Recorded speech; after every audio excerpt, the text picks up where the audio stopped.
प्रेरितों के काम अध्याय 8। शाऊल उसके वध में सहमत था।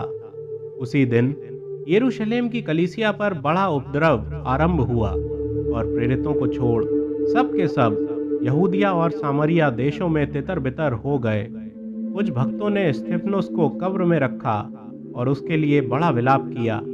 शाऊल कलीसिया को उजाड़ रहा था और घर घर घुसकर पुरुषों और स्त्रियों को घसीट घसीट कर बंदी गृह में डालता था। जो तितर बितर हुए थे वे सुसमाचार सुनाते हुए फिरे और फिलिपुस सामरिया नगर में जाकर लोगों में मसीह का प्रचार करने लगा। जो बातें फिलिपुस ने कहीं उन्हें लोगों ने सुनकर और जो चिन्ह वह दिखाता था उन्हें देख देख कर एक चित्त होकर मन लगाया, क्योंकि बहुतों में से अशुद्ध आत्माएं बड़े शब्द से चिल्लाती हुई निकल गईं और बहुत से लकवे के रोगी और लंगड़े भी अच्छे किए गए और उस नगर में बड़ा आनंद छा गया। इससे पहले उस नगर में शमौन नामक एक मनुष्य था जो जादू टोना करके सामरिया के लोगों को चकित करता और अपने आप को एक बड़ा पुरुष बताता था। छोटे से बड़े तक सब उसका सम्मान कर कहते थे, ये मनुष्य परमेश्वर की वह शक्ति है जो महान कहलाती है। उसने बहुत दिनों से उन्हें अपने जादू के कामों से चकित कर रखा था, इसीलिए वे उसको बहुत मानते थे। परंतु जब उन्होंने फिलिपुस पर विश्वास किया, जो परमेश्वर के राज्य और यीशु के नाम का सुसमाचार सुनाता था, तो लोग क्या पुरुष क्या स्त्री बपतिस्मा लेने लगे। तब शमौन ने स्वयं भी विश्वास किया और बपतिस्मा लेकर फिलिपुस के साथ रहने लगा। वह चिन्ह और बड़े बड़े सामर्थ के काम होते देखकर चकित होता था। जब प्रेरितों ने जो यरूशलेम में थे सुना कि सामरियों ने परमेश्वर का वचन मान लिया है, तो पतरस और यूहन्ना को उनके पास भेजा। उन्होंने जाकर उनके लिए प्रार्थना की कि पवित्र आत्मा पाएं, क्योंकि वह अब तक उनमें से किसी पर ना उतरा था।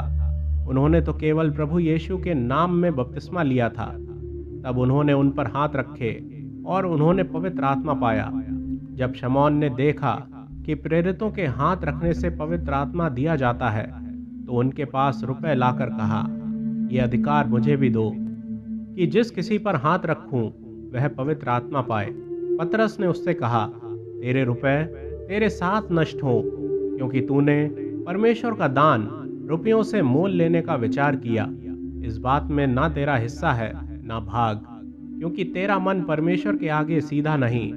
इसलिए अपनी इस बुराई से मन फिराकर प्रभु से प्रार्थना कर, संभव है तेरे मन का विचार क्षमा किया जाए, क्योंकि मैं देखता हूँ कि तू पित्त की सी कड़वाहट और अधर्म के बंधन में पड़ा है।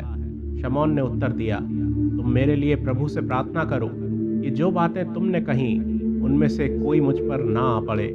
अतः वे गवाही देकर और प्रभु का वचन सुनाकर यरूशलेम को लौट गए और सामरियों के बहुत से गांवों में सुसमाचार सुनाते गए। फिर प्रभु के एक स्वर्गदूत ने फिलिपुस से कहा, उठ और दक्षिण की ओर उस मार्ग पर जा जो यरूशलेम से गाजा को जाता है। ये रेगिस्तानी मार्ग है।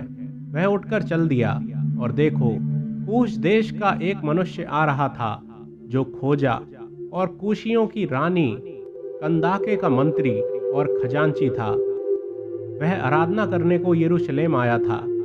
वह अपने रथ पर बैठा हुआ था और यशायाह भविष्यद्वक्ता की पुस्तक पढ़ता हुआ लौटा जा रहा था। तब आत्मा ने फिलिपुस से कहा, निकट जाकर इस रथ के साथ हो ले।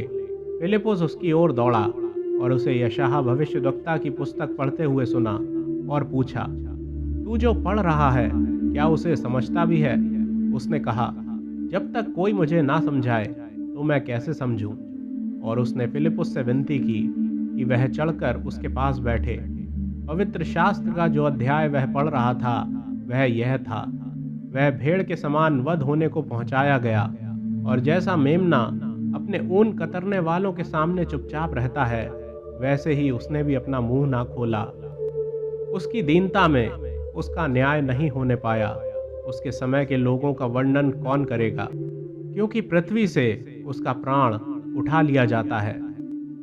इस पर खोजे ने फिलिपुस से पूछा, मैं तुझ से विनती करता हूँ, ये बता कि भविष्यद्वक्ता ये किसके विषय में कहता है, अपने या किसी दूसरे के विषय में? तब फिलिपुस ने अपना मुंह खोला और इसी शास्त्र से आरंभ करके उसे यीशु का सुसमाचार सुनाया। मार्ग में चलते चलते वे किसी जल की जगह पहुंचे। तब खोजे ने कहा, देख, यहाँ जल है, अब मुझे बपतिस्मा लेने में क्या रोक है? फिलिपुस ने कहा, यदि तू सारे मन से विश्वास करता है तो ले सकता है।